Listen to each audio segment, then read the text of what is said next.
منصوبے لگائے, میٹروز بنائی, اورنج ٹرین بنائی, روڈ نیٹ ورک بنایا نواز شریف کی قیادت میں. آج 2.5 سال P R T Peshawar, Malam Jabba, helicopter case, billion tree tsunami, آٹا چینی چوری, اور کہتے ہیں ہم تو احتساب کر رہے ہیں. آپ بتائیں کہ ان 2.5 سالوں میں سارا سرکاری ریکارڈ آپ کے پاس ہے. ایک منصوبے میں کرپشن ثابت نہیں کر سکے, ایک منصوبے میں.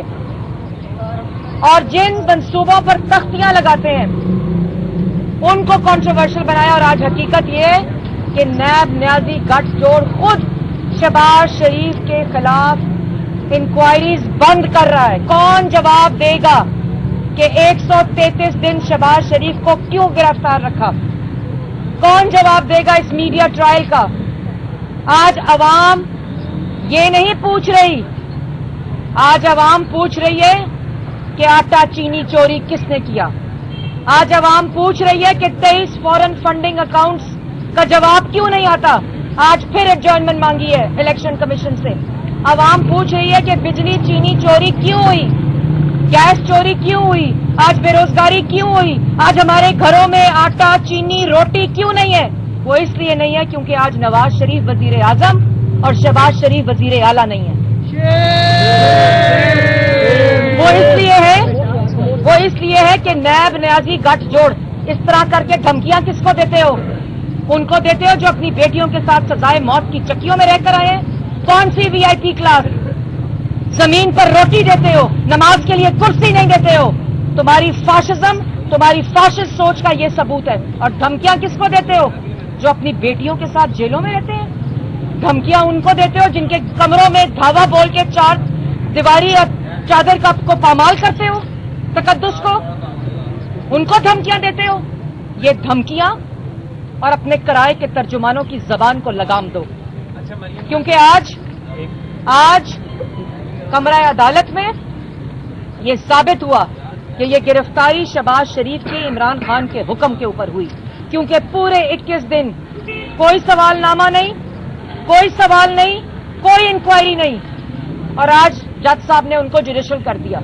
آپ نے تماشا بنایا ہوا ہے 2.5 سال سے اس ملک کے اندر. لوگوں کو کہتے ہیں کہ آپ کے اشتہارات لگیں گے, آپ کے ڈھول بجیں گے. اپنا جو ڈھول بج رہا ہے اس کا حساب دو کہ کس طرح آپ نے میڈیا کی زبان کو بند کیا. آج میر شکیل الرحمان کے خلاف 1 روپے کی کرپشن اس کیس میں ثابت نہیں کر سکے, لیکن کیونکہ یہ پیغام دینا ہے چینلز کو بند کر کے, میر شکیل الرحمان کو بند کر کے کوئی آواز نہ اٹھائے, آپ نے چینل بند کیے. آپ نے سیاسی مخالفین کو سزائے موت کی چکیوں میں رکھا. آپ نے سیاسی مخالفین کی آواز بند کی. آپ نے پارلیمان کی آواز بند کی. ہم آج بھی یہاں کھڑے ہیں اور اپنے حق کی بات عوام کے سمندر کے سامنے کرتے ہیں. ووٹ کو عزت دو کی بات عوام کے سمندر کے سامنے کرتے ہیں. تم راتوں کو وار کرتے ہو, کمرے توڑتے ہو, دروازے توڑتے ہو, قاتلوں سے پرچے کرواتے ہو. تمہیں شرم آنی چاہیے. اور یہ اگلی دفعہ جو تقریر ہوگی نا, پہلے تو نانی یاد کرا دی ہے, اگلی دفعہ جو تقریر ہوگی اس کو ہوش و حواس میں کیجیے گا, اس کو دائرے میں رہ کر کیجیے گا, کیونکہ جیسی بات کریں گے ویسا جواب آئے گا. تھپڑ مارو گے تھپڑ ملے گا. یہ مت سمجھیں کہ آپ کے دھمکانے سے اور آپ کی اس طرح کی گفتگو سے, تڑیاں لگانے سے تم وزیر اعظم ہو. جس وزیر اعظم کی کرسی پر مسلط ہو اس کرسی کا احترام کرو. تم 22 کروڑ عوام آپ کی نالائکی, آپ کی نااہلی, آپ کی کرپشن, آپ کے جھوٹوں کی سزا آج کاٹ رہے ہیں. اور شاہدرہ کے اندر ابھی مجھے اطلاع ملی ہے کہ جو عوام کا سمندر تھا اور گجرانوالہ میں وہاں ایک اور FIR آ گئی ہے. اب پتہ لگانا ہے کہ قاتل ہے, مفرور ہے یا بے نامی ہے. ابھی یہ پتہ لگنا باقی ہے لیکن لگ جائے گا. پاکستان کے عوام کی آواز سنیں. اور خدارہ آپ نے تو کہا تھا کہ 4 بندے اکٹھے ہو جائیں اور کہیں استعفیٰ دو, تو میں استعفیٰ دے دوں گا. یہ میری بہن نے کل اس کے اوپر گفتگو بھی کی آج تو لاکھوں کروڑوں کا مجمع یہ کہہ رہا ہے کہ گھر جاؤ، کیونکہ وہ لوگ آج احتساب کرتے ہیں اس شخص کا جس نے کہا تھا 50 لاکھ نوکریاں دوں گا اور 50 لاکھ گھر دوں گا اور 1 کروڑ نوکری دوں گا. تو لوگوں کے پاس تو گھروں کے کرائے دینے کے پیسے نہیں ہیں، بجلی کے بلوں کے پیسے نہیں ہیں، مریضوں کی دواؤں کے پیسے نہیں ہیں. آج بھی ادویات کی قیمتوں میں اضافہ. گجرانوالہ میں جلسہ ہوتا ہے تو ہاسپٹل کے جاتے ہوئے راستے تمام بند کر دیے جاتے ہیں. تو میں نے وہاں بھی کہا تھا کہ جن کو دوائیاں مہنگی کرنے سے پہلے نہیں سوچتے وہ کیا جانے کہ اسپتالوں کے راستے بند کرنا کیا نقصان ہوتا ہے اور کس کرب سے لوگ گزرتے ہیں. تو میں بات کو ختم کرتے وقت یہ کہنا چاہتی ہوں کہ آج صاف پانی بند، صدر پاکستان مسلم لیگ نون کو اریسٹ کیا گیا، آج وہ جوڈیشل ہوئے، صاف پانی بند ہو چکا ہے.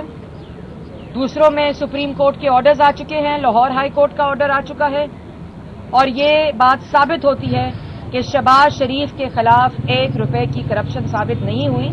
کوئی منصوبہ نہیں، کوئی ایسی چیز جو سرکاری خزانے میں خرد برد یا سرکاری خزانے کو نقصان یا مس یوز آف اتھارٹی کو ثابت کرتا ہو. اور بات کا ختم ہو گئی. بیٹی سے تحفہ کیوں لیا؟ بیٹی سے تحفہ کیوں لیا؟ بیوی سے تحفہ کیوں لیا؟ بیوی کو تحفہ کیوں دیا؟ بیٹی کو تحفہ کیوں دیا؟ یہ ہے حقیقت. پاکستان کی عوام جان چکی ہے اور پاکستان کی عوام کا رد عمل آ چکا ہے. اللہ تعالیٰ ہمیشہ کی طرح سرخ رو کرے گا اور ان نالائقوں، نااہلوں اور کرپٹ ٹولے سے نجات دلوائے گا.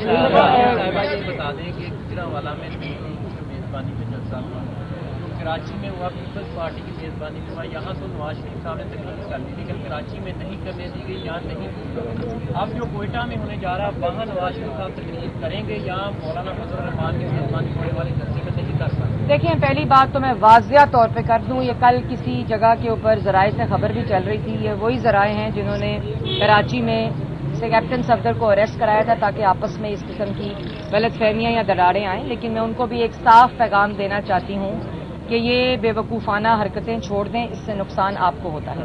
نواز شریف صاحب نے خود یہ فیصلہ کیا تھا کہ وہ تقریر اب کوئٹہ میں کریں گے کیونکہ اگلی تقریر ہضم ہو جائے اس کے بعد دوسری تقریر کریں گے. اس وقت جو معاشی جو حالت اس کے حوالے سے جو ہے اسٹیبلشمنٹ اور بالخصوص مسلم لیگ نون کے درمیان معاملات پوائنٹ آف نو ریٹرن پر جا رہے ہیں یا جا چکے ہیں، اس کو کیسے دیکھیں، نواز شریف صاحب نے واضح طور پر جو اداروں اور کرداروں کی تفریق ہے وہ بتائی ہے. اور نقصان ملک کو تب ہوتا ہے جب ووٹ چوری ہوتا ہے. نقصان تو ملک کو تب ہوتا ہے جب ملک کا دفاع کمزور ہوتا ہے، جو معیشت کی اس وقت حالت ہے. ملک تب کمزور ہوتا ہے جب عوام کی آزادی رائے سلب کی جاتی ہے. ملک تب کمزور ہوتا ہے جب 3 دفعہ کے منتخب وزیر اعظم کے خلاف امپائر کی انگلی کے انتظار ہوتا ہے اور اس کے خلاف سازش ہوتی ہے. ملک تب کمزور ہوتا ہے جب RTS بٹھا کر ایک نالائق، نااہل، کرپٹ ٹولہ ملک پر مسلط کیا جاتا ہے. ملک کمزور ہوتا ہے جب آئین مضبوط ہوتا ہے. ملک تب طاقتور ہوتا ہے جب آئین مضبوط ہوتا ہے.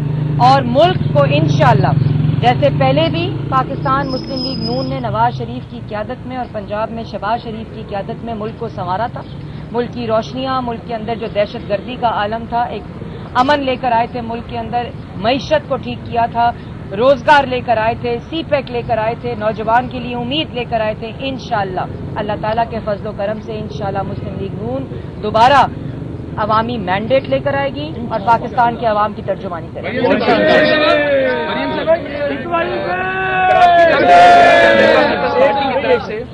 کہ نون لیگ کے جو قائدین ہیں ان کی انہوں نے اپنے پوسٹرز بڑے لگائے کہاں؟ کراچی میں. جی اور کیا اس طرح کا جسچر نون لیگ بھی پیپلز پارٹی کے لیے پنجاب میں گجرانوالہ میں جو پوسٹرز تھے اور جو اسکرینز تھیں وہ تمام ایکولی ڈیوائیڈڈ تھیں. آپ نے دیکھا ہوگا کہ وہاں جتنی تصویریں ہمارے قائدین کی تھی اتنی تصویریں اتنے ہی سائز کی الحمدللہ تمام پولیٹیکل پارٹیز کی جو پاکستان ڈیموکریٹک موومنٹ کا حصہ ہیں. بہت شکریہ.